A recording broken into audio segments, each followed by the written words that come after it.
बिस्मिल्लाहिर्रहमानिर्रहीम। अपने वतन से मोहब्बत ये हर इंसान की फितरत के अंदर शामिल है।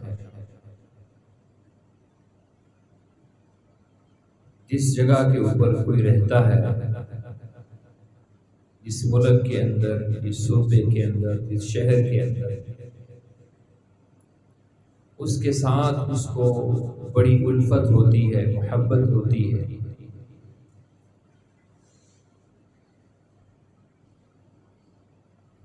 रसूल अकरम सल्लल्लाहु अलैहि वसल्लम ने मक्का के अंदर एक अरसा गुजारा था।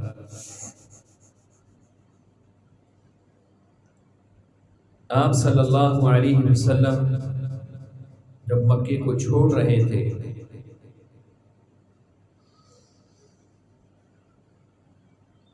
तो आपकी पीछे मुड़ मुड़ कर देखना ये बता रहा था कि आपको अपने वतन के साथ बड़ी मोहब्बत है। बैतुल्लाह की तरफ आप देखते, मक्के की तरफ आप देख रहे थे। सहाबाए किराम हिजरत करके गए, जाते ही हजरत अबू बकर और हजरत बिलाल को बुखार ने घेर लिया। बुखार की शिद्दत बहुत ज्यादा थी।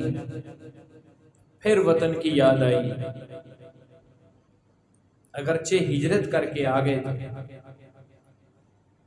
लेकिन जो आबाई शहर था उसके साथ एक खास मोहब्बत।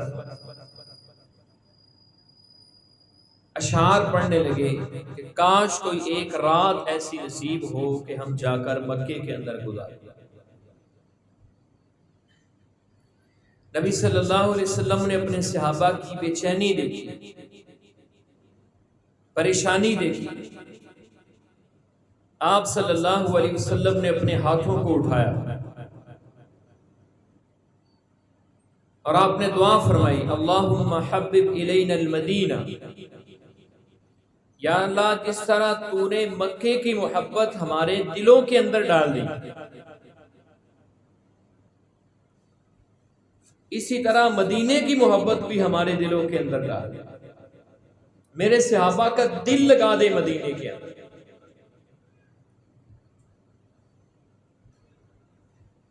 नबी सल्लल्लाहु अलैहि वसल्लम ने दुआ की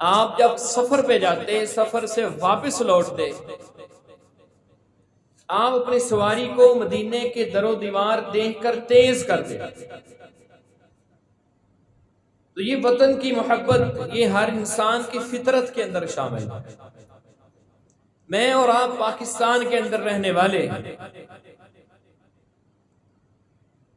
अभी चंद दिनों के बाद 14 अगस्त का दिन आएगा और लोग पता नहीं क्या क्या कुछ करेंगे। इसी हवाले से चंद गुजारिशात आपके सामने रखनी है। हमें करना क्या चाहिए और हम कर क्या रहे हैं। बाजे खरीदना, उल्टी सीधी आवाजें निकालना, मौसीकी की मजलिसें लगाना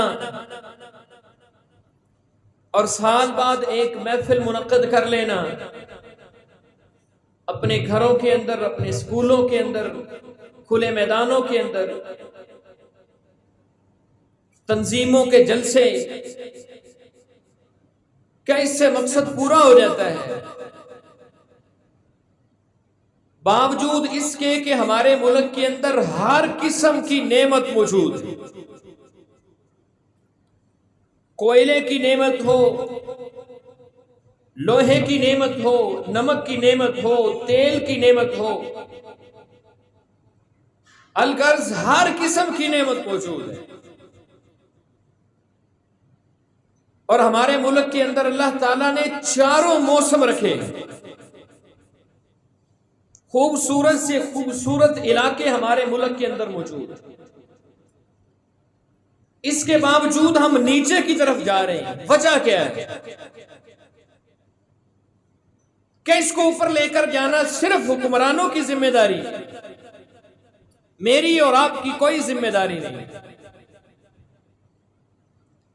मैं अपना एक वाकया आपके साथ शेयर करना चाहता हूं, उससे आप अंदाजा लगा सकते हैं। बहसीयत कौम इनफरादी तौर पर मेरी बात का गुस्सा ना कीजिएगा, उसके अंदर मैं भी शामिल हूं, आप भी शामिल हैं। मेरा और आपका पाकिस्तान को बर्बाद करने के अंदर जहां पर दांव लगता है ना, एक दूसरे को खाने का, हम पीछे नहीं रहते। पिछले साल लाहौर के हॉस्पिटल के अंदर हम थे। एक मरीज हमारा था, छुट्टी मिलने लगी तो कागजात थे, मुझे कहने लगे यहां पर दस्तखत करने। मैंने कहा जी लाएं, करते हैं। मुझे कहने लगा जी, अच्छा भला नौजवान था, कहने लगा जी चाय पानी, हॉस्पिटल से तनख्वाह लेते हैं। कहने लगा जी चाय पानी। मैंने कहा पाकिस्तान के अंदर रहने वाले हैं? कहते जी। मैंने कहा आपकी ख्वाहिश भी है कि पाकिस्तान के अंदर करप्शन खत्म हो, एक दूसरे को धोखा देना, ये सब कुछ खत्म हो? कहने लगा जी मेरी भी यही ख्वाहिश है। मैंने कहा आपका जाहिरी बात है किसी तंजीम के साथ कोई सियासी, कोई मजहबी कोई ताल्लुक होगा। आप हैरान होंगे कि उसने एक बड़ी मजहबी तंजीम का नाम लिया, जिन्होंने करप्शन के खात्मे के नाम के ऊपर पाकिस्तान के अंदर बड़ी तबाही भी मचाई। उसने कहा जी मैं उस तंजीम का कारकुन। मैंने कहा हैरानगी की बात है कि आपका लीडर तो पता नहीं क्या क्या कुछ करता है, तकरीरें भी करता है, बड़े बड़े वाज करता है,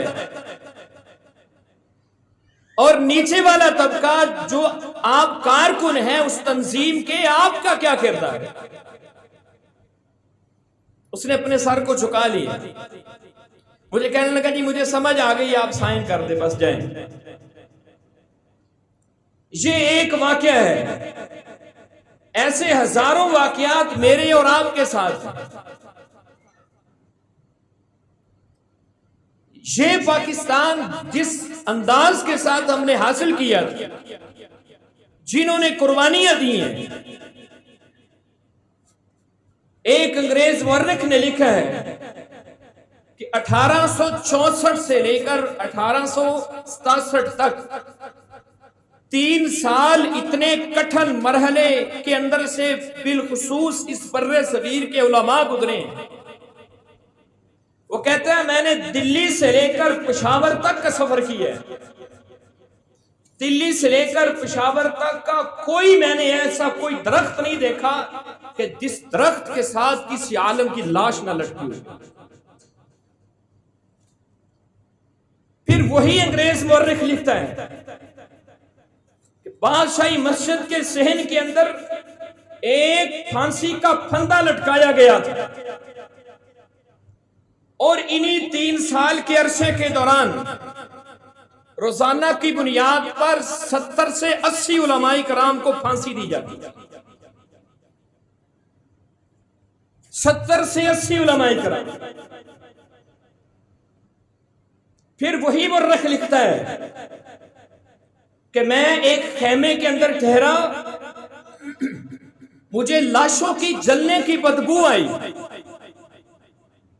खेमे के पीछे से मैं उस खेमे के पीछे गया, क्या देखता हूं कि 40 उलमाए कराम बर्रे सगीर के,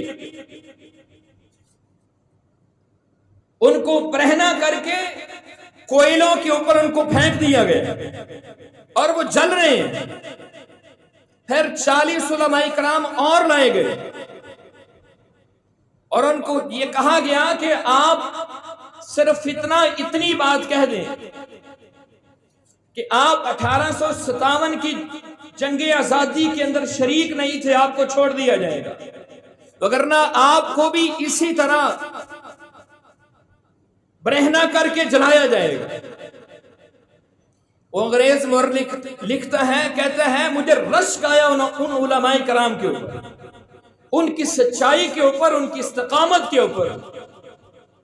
उन्होंने कहा हम जल जाएंगे, अपनी जान दे देंगे, लेकिन हम कभी ये नहीं कहेंगे कि हम उस जंगे आजादी के अंदर शरीक नहीं। ये तो पहले की दास्तानें हैं।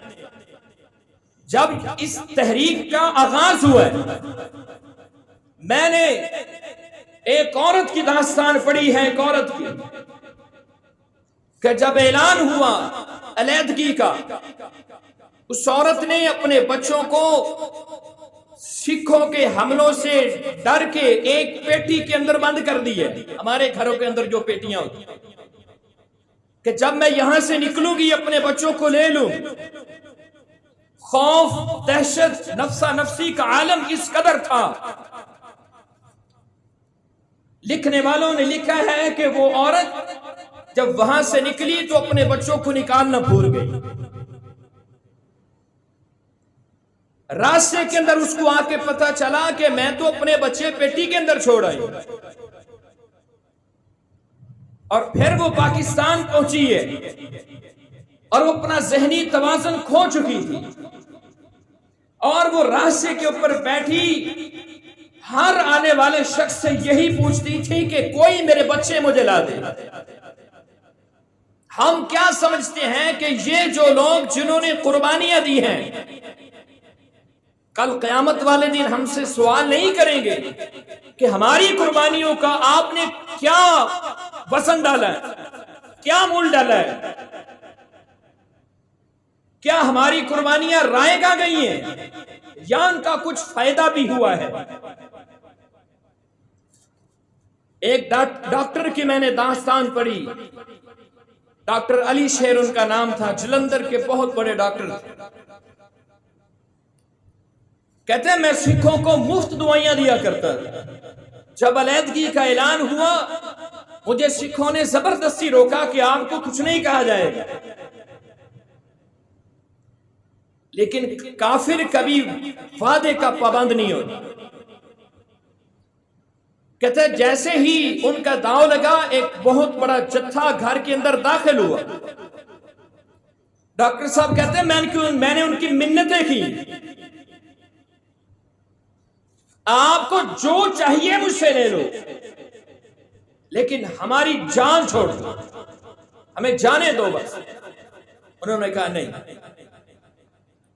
कहते हैं हमारी बंगले को भी आग लगा दी गई, उस डॉक्टर साहब को भी शहीद कर दिया गया, बेटे को भी शहीद कर दिया गया, 2 जवान बेटियां। कहते चौक के अंदर आग जल रही थी और उस आग के अंदर सिख लाशों को लाते हैं और वहां पे उनको लाकर जलाते हैं। उन नौजवान लड़कियों को वहां पे खड़ा किया गया, एक मजलिस लगी हुई है सिखों की। उन्होंने कहा अपने लिबास उतार कर बरहना होकर हमारे सामने नाचो, वगरना तुम्हें भी इस आग के अंदर जलाया जाएगा। उन्होंने इनकार किया, मारा गया, लेकिन फिर भी उन्होंने इनकार किया। गैरतमंद बाप की बेटियां थी। बिलाखिर उन बच्चियों को उसी जलती हुई आग के अंदर जला दिया गया। क्या ये कुर्बानियां जिन लोगों ने दी हैं, क्या हमसे सवाल नहीं किया जाएगा क़यामत वाले दिन कि जिस मकसद के लिए इस मुल्क पाकिस्तान को हासिल किया गया था, आपने और मैंने उस मकसद को कहां तक पूरा किया? ला इलाहा इल्लल्लाह की बुनियाद के ऊपर बनने वाला मुल्क, हम अंग्रेज से तो शायद आजाद हो गए हैं, लेकिन पार्टियों के अभी तक गुलाम हैं। वो मजहबी पार्टी हो, वो सियासी पार्टी हो, मेरा जिस तंजीम के साथ ताल्लुक हो, मेरा जिस जत्थे के साथ ताल्लुक हो, उसकी बुराइयां भी मुझे अच्छी लगती हैं और दूसरे तबके की अच्छाइयां भी मुझे अच्छी लगती हैं। अगर ऐसे नहीं है तो फिर मुझे बताएं। जब मेरी अपनी पार्टी पाकिस्तान को खा रही होती है, उस वक्त मेरी खामोशी होती है। जब कोई और पार्टी पाकिस्तान को खा रही होती है तो उस वक्त मुझे बड़े बड़े फतवे भी मिल जाते हैं। अल्लाह ताला ने कुरान मजीद के अंदर कहा है, वलौ अन्न अहलल कुरा आमनु वत्तक़ौ लफ़तहना अलैहिम बरकातिम मिनस समा। अल्लाह कहते हैं ये जो बस्तियों वाले हैं ना, ये अगर दो काम कर लें, ईमान वाले बन जाए और तकवा इख्तियार करने वाले बन जाएं, ईमान वाले बन जाएं और तकवा इख्तियार करने वाले बन जाएं, अल्लाह कहते हैं हम इनके ऊपर अपनी बरकतों के, रहमतों के दरवाजों को खोल देंगे। तकवा किस चीज का नाम है? अशुक्र तक़वल्लाह, शुक्र का नाम तकवा है। अमाले सालिहा का नाम तकवा है। हमने मुल्क हासिल किया था मजहबी आजादी के लिए, मुझे मजहबी आजादी मिल गई है। इस मुल्क के अंदर आजादी के साथ रहकर मैं अपने रब की इबादत कर सकता था, लेकिन मैंने इस मकसद को कहां तक हासिल किया? घरों के घर, मुआशरे, शहर, बस्तियां बेनमाज, घरों के घर। रसूलुल्लाह सल्लल्लाहु अलैहि वसल्लम ने जब मदीने की रियासत का क़याम किया था, आपने जब लोगों को बदला था, वो जो खून के प्यासे थे, एक वक्त वो भी आया कि पानी के प्याले के लिए लड़ रहे हैं, वो कहते तुम ले लो, वो कहते तुम ले लो। मेरा पड़ोसी मेरे पड़ोस के अंदर भूखा रातें गुजारता है, भूखा रातें गुजारता है, मुझे इल्म ही नहीं होता। मैंने कई बार इस बात पे तवज्जो दिलाई है। कभी हफ्ते के अंदर एक दिन, यार हफ्ते में नहीं, कम से कम महीने के अंदर तो एक दिन आए ना, कि जितना फ्रूट, जितनी सब्जी मैं अपने घर के लिए लेकर आता हूं, उतना फ्रूट, उतनी सब्जी मैं अपने पड़ोसी के लिए भी लेकर आऊं। क्या मेरे पड़ोस के अंदर कोई गरीब आदमी, मजदूर आदमी नहीं बसता? क्या मेरे पड़ोस के अंदर कोई बेवा नहीं बसती? हम किस हद तक अखलाकी तौर पर गिर चुके हैं। जब बड़े बड़े मॉल्स के अंदर जाते हैं ना, बड़ी बड़ी दुकानों के अंदर, कभी 1 रुपया भी कम नहीं करवाते। और एक मजदूर आदमी जो अपनी मेहनत करके रोजी कमा रहा है, वो अगर 100 रुपए की चीज बेचता है ना, तो मैं कहता हूं मैं 50 ही देने। वो कहता है यार 50 की ले लो, मेरे घर का खर्चा तो पूरा हो जाए। मुसलमान तो एक जिस्म की मानिंद होते। तुम बहसीयत पाकिस्तानी ना सही, बहसीयत मुसलमान ही बन के सोचो। रसूलुल्लाह सल्लल्लाहु अलैहि वसल्लम ने एक हदीस के अंदर बड़ी जामे नसीहत फरमाई। ये नसीहत हर पाकिस्तानी के नाम है, हर पाकिस्तानी के नाम जो इस मुल्क का वासी है। रसूलुल्लाह सल्लल्लाहु अलैहि वसल्लम ने फरमाया, कामल ईमान वाला, कामल मुसलमान वो है जो दूसरों के लिए भी वही पसंद करता है जो अपने लिए पसंद करता है। क्या मैं दूसरों के लिए वही कुछ पसंद करता हूं अपने पाकिस्तानी भाइयों के लिए जो मैं अपने लिए पसंद करता हूं? मैं नहीं पसंद करता कोई मुझे धोखा दे, फ्रॉड करे, ज्यादती करे, कोई मुझे अच्छे माल के पैसे लेकर नाकिस दे, मैं नहीं पसंद करता। फिर मैं दूसरों के साथ यह क्यों करता हूं? इसलिए मेरे भाइयों, जिन लोगों ने कुर्बानियां दी हैं उनकी कुर्बानियों की कदर करें। ये दास्तानें हैं जिन्होंने कुर्बानियां दी हैं। मेरे भाइयों, इस मुल्क की कदर करो। कैसे? एक दूसरे की खैर खा बन के। रसूलुल्लाह सल्लल्लाहु अलैहि वसल्लम ने फरमाया था, अद्दीनुन नसीहा, दीन तो खैर खाई का नाम है, सरासर खैर खाई का नाम। पूछा गया किसके लिए? रसूल मुकर्रम सल्लल्लाहु अलैहि वसल्लम से पूछा गया, अल्लाह के पैगंबर किसके लिए? आपने फरमाया सबसे पहले अल्लाह के लिए। अल्लाह के लिए खैर खाई क्या है? अल्लाह ने जो हुकूक हमारे जिम्मे लगाए हैं उन हुकूक को अदा करें। इबादत सिर्फ अल्लाह के लिए, तौहीद सिर्फ अल्लाह की। इस मुल्क के अंदर रहकर जो ला इलाहा इल्लल्लाह की के नाम पे हमने लिया था, ला इलाहा इल्लल्लाह का मतलब क्या है? अल्लाह के अलावा इस कायनात को कोई बनाने वाला नहीं। इस कायनात के अंदर इख्तियारात सिर्फ अल्लाह रब्बुल इज्जत के चलते हैं। सैयदना अली अल मुर्तजा रज़ी अल्लाह ताला अन्हु से सवाल किया गया कि इंसान को कितना को इख्तियार दिया गया, इंसान कितने इख्तियारात का मालिक है? फरमाने लगे, अपनी एक टांग को उठाओ। उस शख्स ने अपनी टांग को उठा लिया। फरमाया दूसरी टांग भी उठाओ। उसने कहा जी दूसरी टांग नहीं उठा सकता। फरमाया बस उस इंसान को सिर्फ इतना सा इख्तियार दिया गया। दो रास्ते मेरे और आपके सामने मालिकुल मुल्क ने रखे हैं। ये अल्लाह रब्बुल इज्जत की खैर खाई है, के साथ खैर खाई, इम्मा शाकिरन व इम्मा कफूरा।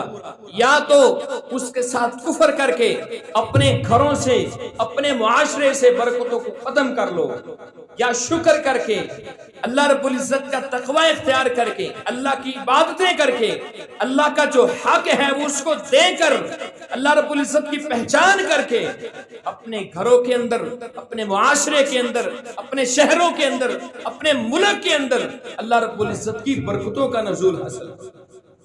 फिर आप सल्लल्लाहु अलैहि वसल्लम ने फरमाया वाली रसूल ही, फिर उसके रसूल के साथ खैर खाई। इसका क्या मतलब है?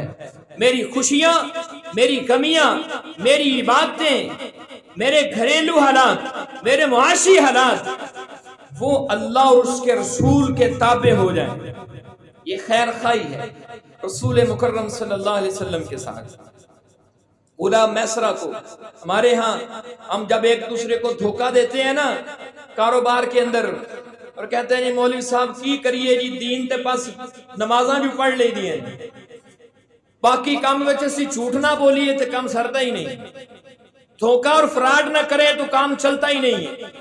उस मुआशरे का भी यही जहन था।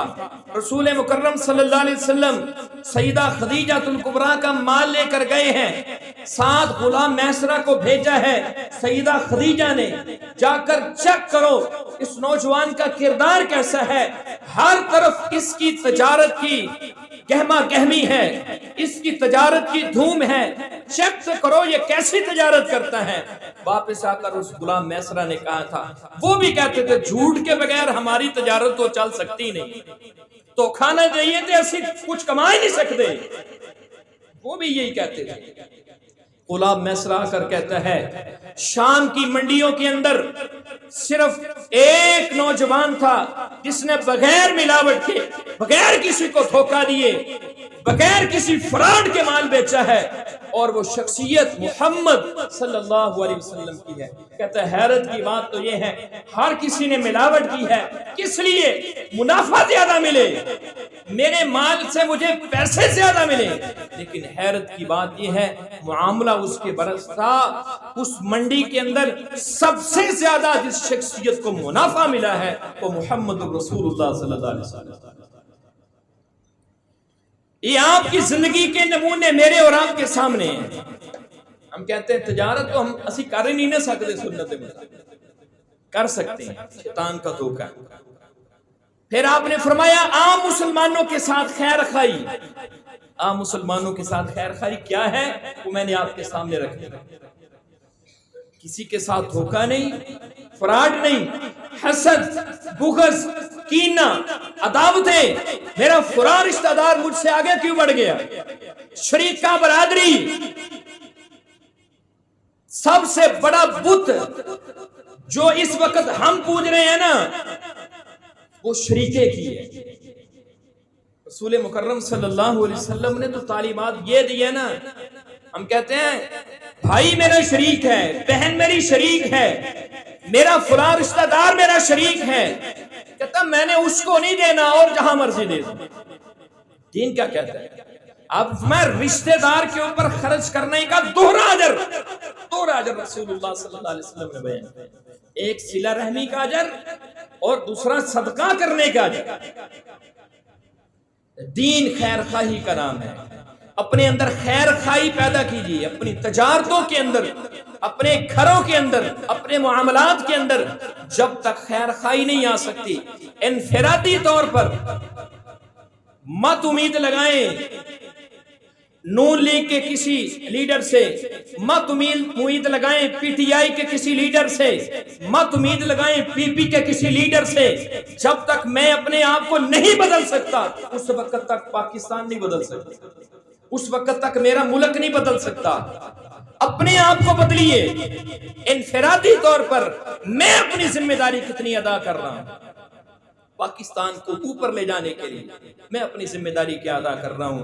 आप भी सोचें, मैं भी सोचें। ये क़याम पाकिस्तान का मकसद था कि हम अल्लाह रब्बुल इज़्ज़त की हुदूद के ऊपर आज़ादी के साथ अमल कर सकें। अल्लाह रब्बुल इज़्ज़त मुझे और आपको अमल की तौफीक अता फरमाए। व आखिरु दअवाना अल्हम्दुलिल्लाहि रब्बिल आलमीन। बेहतरीन सदका जारिया हासिल करने के लिए इस वीडियो को लाइक, कमेंट और शेयर करना मत भूलें।